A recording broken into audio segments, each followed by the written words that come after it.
안녕하세요. 친절한 양의사입니다.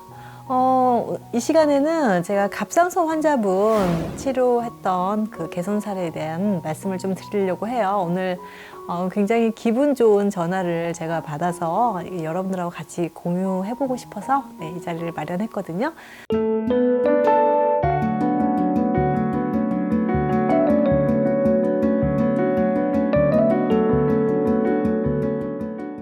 이 환자분은 처음부터 그 갑상선 질환에 대한 상담을 하셨던 분은 아니에요. 아토피가 있었던 분인데, 제가 아토피 환자분들 중에서 그 여러 가지 이제 혈액 검사들을 좀 미리 해놓으시라고 부탁을 드리거든요. 그래야 또 뭐 처음에 초기 상태에 혈액에 대한 그 뭐 질병이 있는지, 뭐 간 기능이 안 좋은지, 신장 기능은 어떤지 이런 것들을 한번 체크를 해놓으시고 또 영양 관리를 하시고 뭐 시간이 좀 지나서 내 몸이 어느 정도 변했나 이런 것도 한번 체크해 보실 수도 있고요. 그리고 혹시 처음부터 안 좋으셨다면 얼마나 좋은 또 과정으로 또 진행되는지 뭐 이런 것들이 확인이 되지 않은 상태에서 어떤 뭐 아무리 안전하다고 하는 영양소를 드신다 하더라도 많은 분들이 뭐 간이나 신장이 뭐 혹시 나쁜 거 아니에요? 특히 간에 뭐 무리가 되지 않나요? 이렇게 질문하시는 분들이 많거든요. 그래서 뭐 꼭 그래서는 아니지만 한번 건강검진 해보시는 게 항상 저는 기본으로 생각해서 꼭 병원에 꼭 가보시라고.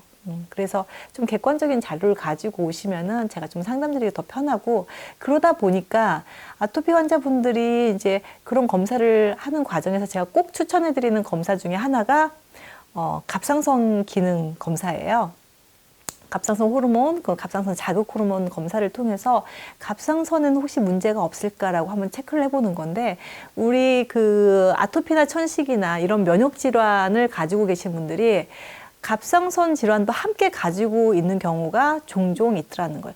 종종이라는 표현이 맞는지 모르겠지만, 네, 가끔 같이 있는 경우가 많아요. 그런데 갑상선은 특별히 너무 피곤하거나 뭐 그런 어떤 증상이 있을 때 주로 검사를 하는 검사고요. 국가건강검진에도 포함이 되지 않기 때문에 그런 질병이 있어도 발견되지 못하는 경우가 되게 많거든요. 이분 같은 경우도 굉장히 많이 피곤하셨다고 하셨고요. 어차피 검사하시면서 이 검사도 하시라고 루틴하게 제가 그 권해드렸던 분인데, 뜻밖의 결과가 갑상선 기능 저하증이 굉장히 수치가 안 좋은 수치가 나왔던 분이에요.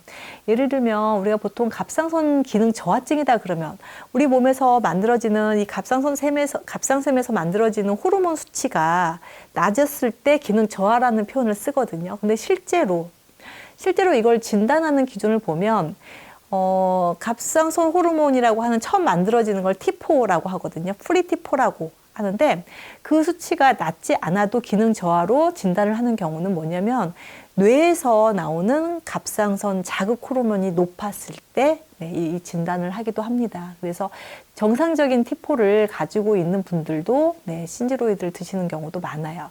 그거는 갑상선 편에서도 제가 말씀을 드렸다시피 우리 몸에서 나오는 많은 호르몬들은요, 뇌에서의 그 통제를 받아요. 예를 들면은 자궁에서 나오는 이 에스트로겐이나 프로게스테론 호르몬이 부족하다고 느꼈을 때 뇌에서 이걸 분비하라고 명령하는 호르몬이 나온다는 거죠.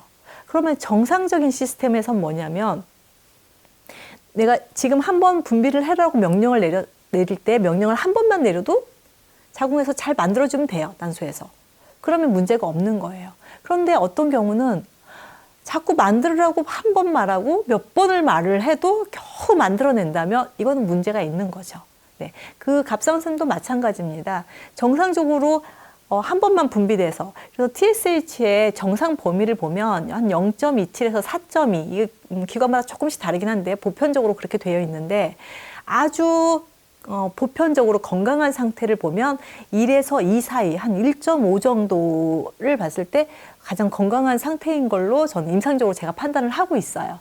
그런데 보통은 1.5, 1.5 정도만 명령을 내리면 정상적인 분비를 해줘야 되는데, 이분 같은 경우는 23.4가 나왔어요. 그거는 다른 사람 한 번 반만 얘기하면 될 거를 23번을 얘기를 해서 정상 수치의 그 갑상선 호르몬을 만들어냈다는 건 정상적으로 잘 못 만들어지기 때문에 생기는 현상이겠죠. 어렵진 않으시죠? 뇌에서 통제하고 있는 거예요. 그래서 이 TSH라고 하는 갑상선 자극 호르몬의 수치가 굉장히 중요하다는 겁니다. 그런데 보통은 한 4.2까지를 정상 범위로 보기 때문에 한 5 정도, 6 정도 넘어가면 문제가 있다라고 해서 갑상선 호르몬 자체를 집어 넣어주는 약을 쓰거든요. 근데 예를 들면 호르몬이라는 거는 우리 몸에서 필요할 때 만들어지는 거거든요. 그냥 무작정 규칙적으로 만들어지는 게 아니에요. 필요할 때 만들어지는 거기 때문에 수도꼭지에서 물이 나오는 거랑 비슷해요. 우리가 아침에 씻을 때 쓰고 저녁 때 쓰고 설거지할 때 쓰고 이게 규칙적인 어떤 시스템이 있지만 그렇지 않을 때도 우리는 수도꼭지를 열어야 될 일들이 생기는 것처럼 우리가 필요할 때 수도꼭지를 열어서 물을 쓰는 거와 같이 갑상선에서도 필요할 때 호르몬이 나와준다는 거죠. 그런데 어떤 문제가 생겨서 이 수도가 고장이 나서 물이 안 나오는 거예요. 그러면 당장 해야 될 일은 뭐냐면 물을 사서 먹어야 되겠죠. 당장 마실 물부터. 생수라는 게 있기 때문에 생수를 사서 먹는 거예요. 그 생수의 역할을 하는 게 병원에서 처방하는 신지로이드, 꼼지로이드, 신지록신 이런 제제들이 그 생수의 역할을 하는 겁니다. 그러면 그럭저럭 물이 공급이 되기 때문에 그럭저럭 살아가시는 데는 큰 문제는 없어요. 그런데 문제가 없는 대신에 병원에서는 뭐라고 말씀하시냐면 평생 가는 질병이다. 왜냐하면 수도꼭지를 고치지 않은 상태에서 수도를 고치지 않은 상태에서 생수를 공급한다고 해서 수도가 다시 살아나는 건 아니잖아요. 그거와 마찬가지거든요.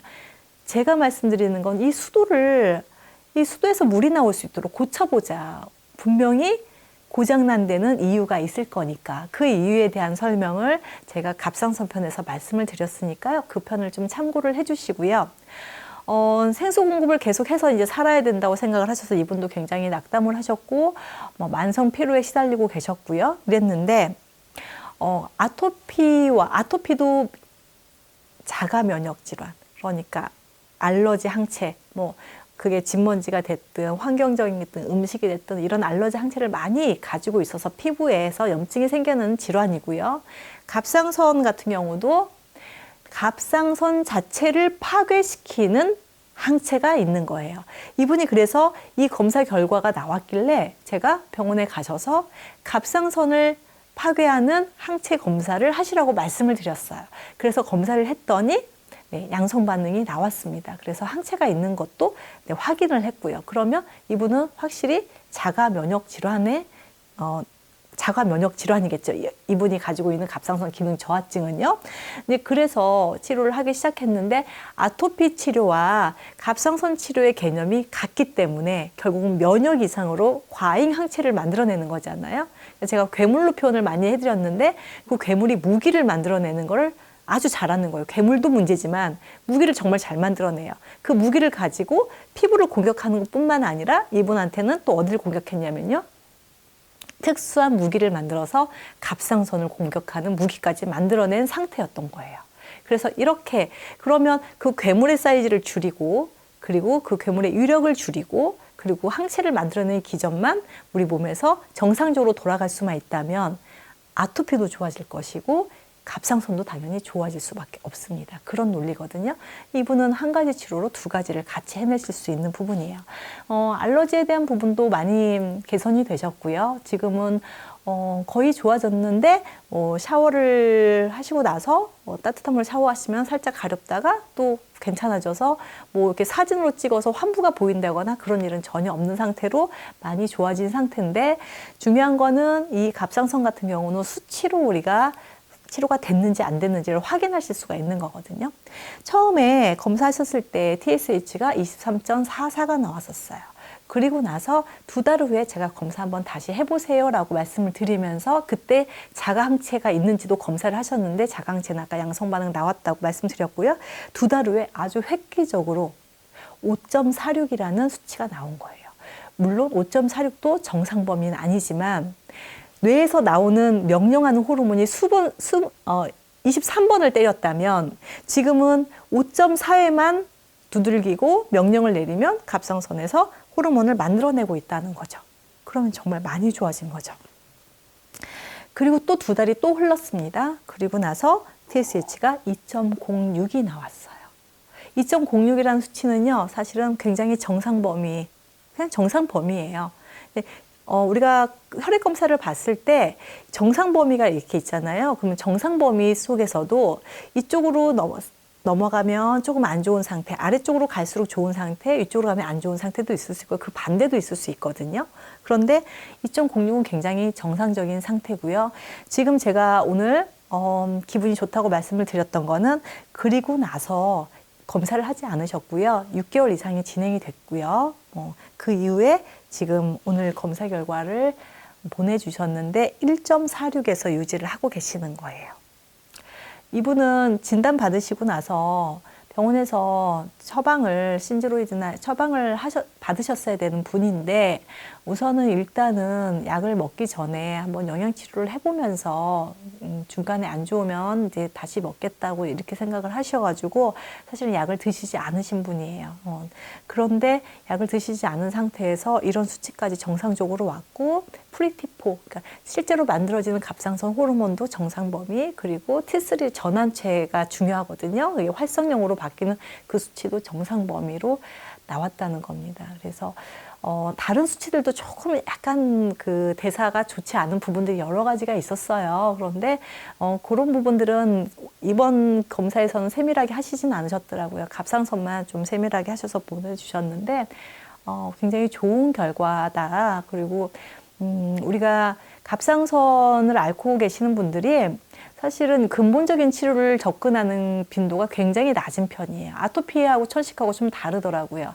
약으로 그냥 생수가 있으니까. 아토피나 천식은 사실은 생수도 없거든요. 이게 딱 내가 원하는 물질이 오는 게 아니라 어쨌든 면역을 억제시키는 쪽으로만 가기 때문에 그런 부작용이나 이를 장기적으로 썼을 때 그 부작용에 대한 우려 때문에 뭔가 다른 방법이 없을까라고 이렇게 찾아보시는데 갑상선 기능 저하증이나 항진증 같은 경우는 합성해서 그냥 호르몬을 탁 넣어줘 버린다거나 아니면 호르몬 만드는 기전 자체를 차단시켜 버린다거나 이렇게 대증요법 자체가 좀 잘 되어 있기 때문에 근본적인 치료 방법을 선택하기가 쉽지 않으신가 봐요. 그런데 저는 이렇게 생각합니다. 우리가 만약에 집에 정말 수도가 고장 났다면 보통 상식으로는 생수로 이거를 평생 살겠다고 생각하시는 분은 한 분도 안 계실 거예요. 어떻게 하든지 수도를 고쳐야겠다. 집에서 뭐 바닥을 뜯고 큰 공사가 된다 하더라도 수도를 포기하지 않거든요. 그런데 내 몸에서 눈에 보이지 않는 조직 장기에서 이런 문제가 생겼을 때 왜 근본적으로 좀 치료하려고 노력해 보시지 않나 이런 좀 안타까움이 있어요. 그런데 이런 사례들을 제가 자꾸 말씀을 드리는 건 그런 많은 분들 중에서도 지금 당장은 약으로 어찌어찌 갈 수는 있지만 이 호르몬제를 이 호르몬 대체요법이라는 걸 계속 하면서 산다는 건 내가 필요할 때 물을 쓸 수 있는 게 아니라 시간을 정해놓고 정해진 약만 써야 되거든요. 너무 불편하잖아요. 내가 오늘 물을 반드시 2잔을 마셔야 되고 빨래는 딱 요만큼만 해야 되고 오늘도 해야 되고 내일도 반드시 해야 되고 몰아서 할 수도 없고 쉴 수도 없고 이런 상태가 된다는 게 굉장히 불편하잖아요. 그래서 그런 불편함 때문에 어떨 때는 에너지가 넘치고 물이 넘치듯이 갑상선 호르몬이 넘치는 날도 있고 부족한 날도 있고 이럴 거란 말이죠. 그래서 내 몸에서 잘 조절될 수 있는 이 시스템을 다시 정비를 하신다면 좀 더 건강하고 내 몸에 필요한 양만큼을 내 스스로가 만들 수 있는 그런 균형 잡힌 내 몸 관리를 하실 수 있는 또 방법이 영양소로 굉장히 우리 몸에 절대적으로 좋은 영향을 주는 영양소로도 이런 부분들이 개선이 가능할 수 있다라는 좀 희망의 메시지를 드리고 싶어서 오늘 이 시간을 준비했습니다. 건강해지신 환자분들 상당히 그 호르몬 분비가 정상이 되신 분들이 사실은 굉장히 여러 분이 계시는데 대부분 아토피나 천식이 함께 동반돼서 함께 치료하는 경우들이 되게 많거든요. 그러니까 단독으로 갑상선만 치료하시겠다고 노력하신 분들이 상대적으로 굉장히 적은 편이에요. 그런데 이분 케이스도 마찬가지고요. 그런데 그렇게 함으로 인해서 삶의 질이 굉장히 좋아졌다는 표현을 하시거든요. 그래서 갑상선 기능 저하증 환자분들, 항진증 환자분들 이런 방법도 있구나. 내 몸의 관리를 잘하면 내 스스로 이걸 개선할 수 있겠구나라는 희망의 메시지 오늘 전하면서 이 시간 마치도록 하겠습니다. 고맙습니다.